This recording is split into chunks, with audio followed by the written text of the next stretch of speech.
नमस्ते बच्चों, मैं पूजा शर्मा क्लास 4th की आपकी हिंदी की टीचर लाल पब्लिक स्कूल से आप सभी का स्वागत करती हूँ। हमने अभी तक पाठ 3 तक पढ़ा, उसके आगे हमारा है पाठ 4 नन्ना उल्लू। पाठ के नाम से ही हमें पता लग रहा है कि उल्लू उल्लू कौन होते हैं? जो रात में जागते हैं। बहुत सारे पक्षी हमने देखे अपने आसपास, लेकिन जो रात में जागने वाला कौन होता है पक्षी? वो होता है उल्लू। अब यहाँ पर पाठ का नाम है नन्ना उल्लू। सभी बच्चे या कोई भी पक्षियों के बच्चे, जानवरों के बच्चे, मनुष्यों के बच्चे जो छोटे होते हैं उन्हें हम नन्हा कहते हैं। और सभी बच्चों के मन में कोई ना कोई जिज्ञासा होती है। वो सभी अपनी माँ से, हम बच्चे जो होते हैं तो हम भी क्या करते हैं, अपनी मम्मी से कोई ना कोई सवाल पूछते रहते हैं।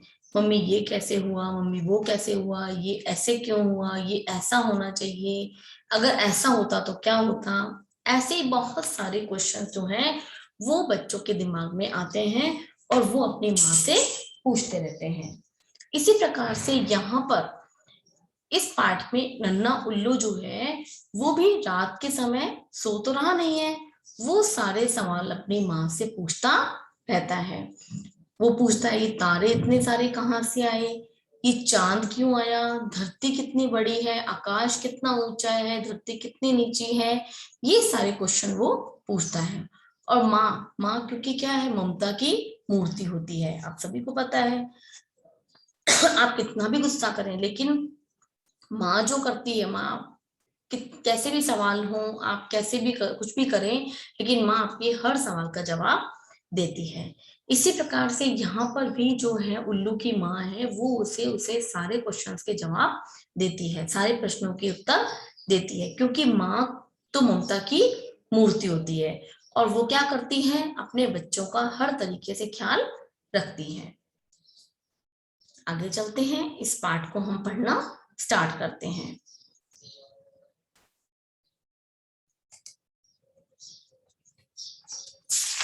पाठ स्टार्ट हो रहा है। सबसे पहले देखें, जब हम पढ़ रहे होते हैं तो हमें एक एक वर्ड पर अपने फिंगर रखनी होती है। आप अपनी बुक सामने रखें, अपने फिंगर वहां पर रखें और एक एक वर्ड को ध्यान से, जैसे मैं पढ़ रही हूँ वैसे खुद भी पढ़ते जाएंगे। जब वह 2 साल का हो गया तो नन्हे उल्लू ने सवाल पूछना शुरू किया। पक्षी जब छोटे होते हैं, फिर जब बड़े हो जाते हैं तो वो अपनी भाषा में अपनी माँ से बात करना शुरू कर देते हैं। किसके बारे में बात हो रही है? यहाँ पर उल्लू के बारे में बात हो रही है। जब वो बड़ा हो गया तो उसने क्या किया, नन्हे उल्लू ने सवाल पूछना शुरू किया। अब हम देखते हैं, नन्हा, सवाल, है ना, इस तरह के जितने भी लाल रंग से जितने भी अक्षर हैं उन सब के हमें अर्थ जानने जरूरी हैं। हमने पढ़ना स्टार्ट कर दिया, लेकिन हमने सबसे पहले शब्दों के अर्थ जानने जरूरी हैं। तो देखिए, नन्हे अर्थात छोटे, सवाल प्रश्न, अम्मा माँ, जवाब उत्तर, झट से तुरंत। अब हमें इनके अर्थ पता है, अब हम इस पाठ को आसानी से पढ़ पाएंगे। तो फिर देखो, जब वह 2 साल का हो गया तो नन्हे उल्लू ने सवाल पूछना शुरू किया।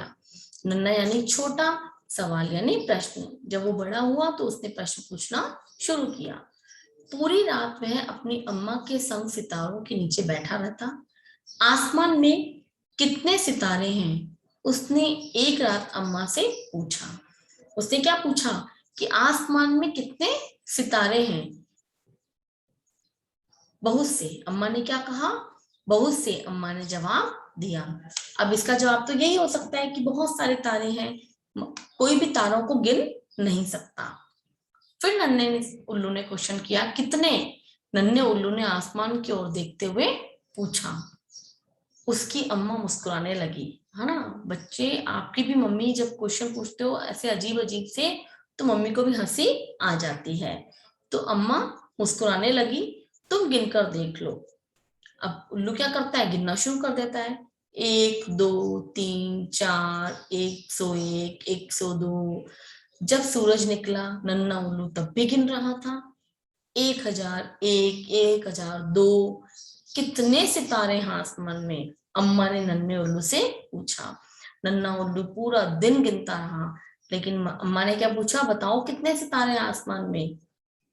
इतने कि मैं गिन नहीं सकता। मतलब वो रात को गिन रहा था और सुबह सूरज उग गया, तब तारे दिखने बंद हो गए, तब तक वो गिनता रहा। तो अम्मा ने फिर पूछा कि कितने सितारे हैं? तो नन्हा उल्लू क्या बोला? बोला इतने कि मैं गिन नहीं सकता। नन्हे उल्लू ने पलके झपकाते हुए कहा और अपना सिर पंखों के बीच छिपाकर वह झट से सो गया। वो पूरी रात तारे गिन रहा था, इसलिए उसने क्या किया? अपने पंखों के बीच अपने मुंह को छिपाया, अपने सिर को छिपाया और झट से सो गया।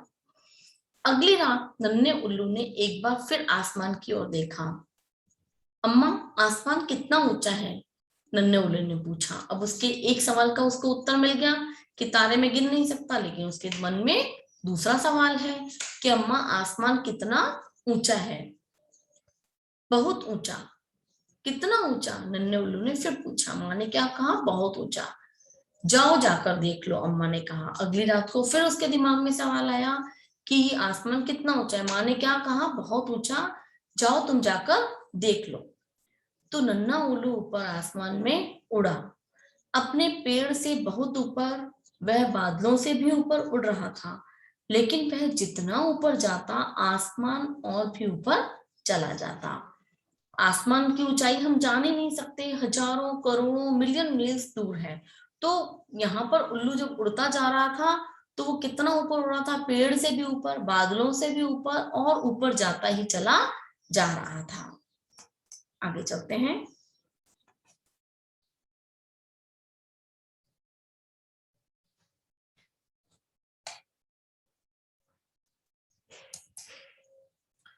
तो कितना ऊंचा है आसमान? अम्मा ने पूछा। इतना ऊंचा कि मैं उड़कर पहुंच ही नहीं सकता। वापस उल्लू जब नीचे आया तो अम्मा ने पूछा कितना ऊंचा है आसमान? तो उल्लू ने क्या जवाब दिया? इतना ऊंचा कि मैं वहां तक पहुंच ही नहीं सकता, क्योंकि उल्लू वापस आ गया था। फिर उसने आंखें बंद की और झट से सो गया। अगली रात नन्हे उल्लू ने समुद्र की लहरों की आवाज सुनी। वो पेड़ पर बैठा था, नीचे समुद्र बह रहा था। उसने फिर किसकी आवाज सुनी? नीचे बहते हुए समुद्र की। समुद्र में कितनी लहरें हैं? उसने अम्मा से पूछा। उसने फिर एक सवाल किया कि समुद्र में कितनी लहरें हैं? बहुत सी, अम्मा बोली। कितनी? नन्हे उल्लू ने फिर पूछा।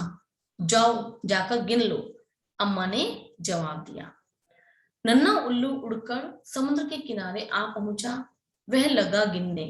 अब क्या हुआ? वो फिर समुद्र के किनारे आ गया और लहरों को गिनना उसने शुरू कर दिया। कैसे गिन रहा था वो? 1, 2, 3, 11, 12, 13, 1001, 1002, और गिनता ही चला जा रहा था। तो हमें क्या पता लगा? इस कहानी में अभी क्लाइमैक्स बना हुआ है, इसमें जानने की इच्छा बनी हुई है कि आगे उल्लू क्या करेगा। तो हम इसके अगले वीडियो में जानेंगे कि उल्लू इसके बाद क्या करेगा। उसने अभी आसमान तक गया, वो नहीं पता लगा पाया। उसने तारों को गिना, वो नहीं गिन पाया। उसने लहरों को गिना, लेकिन वो लहरें भी गिन पाता है या नहीं, ये हम फिर से जानेंगे। ओके बच्चे, आप लोग स्वस्थ रहें, खुश रहें।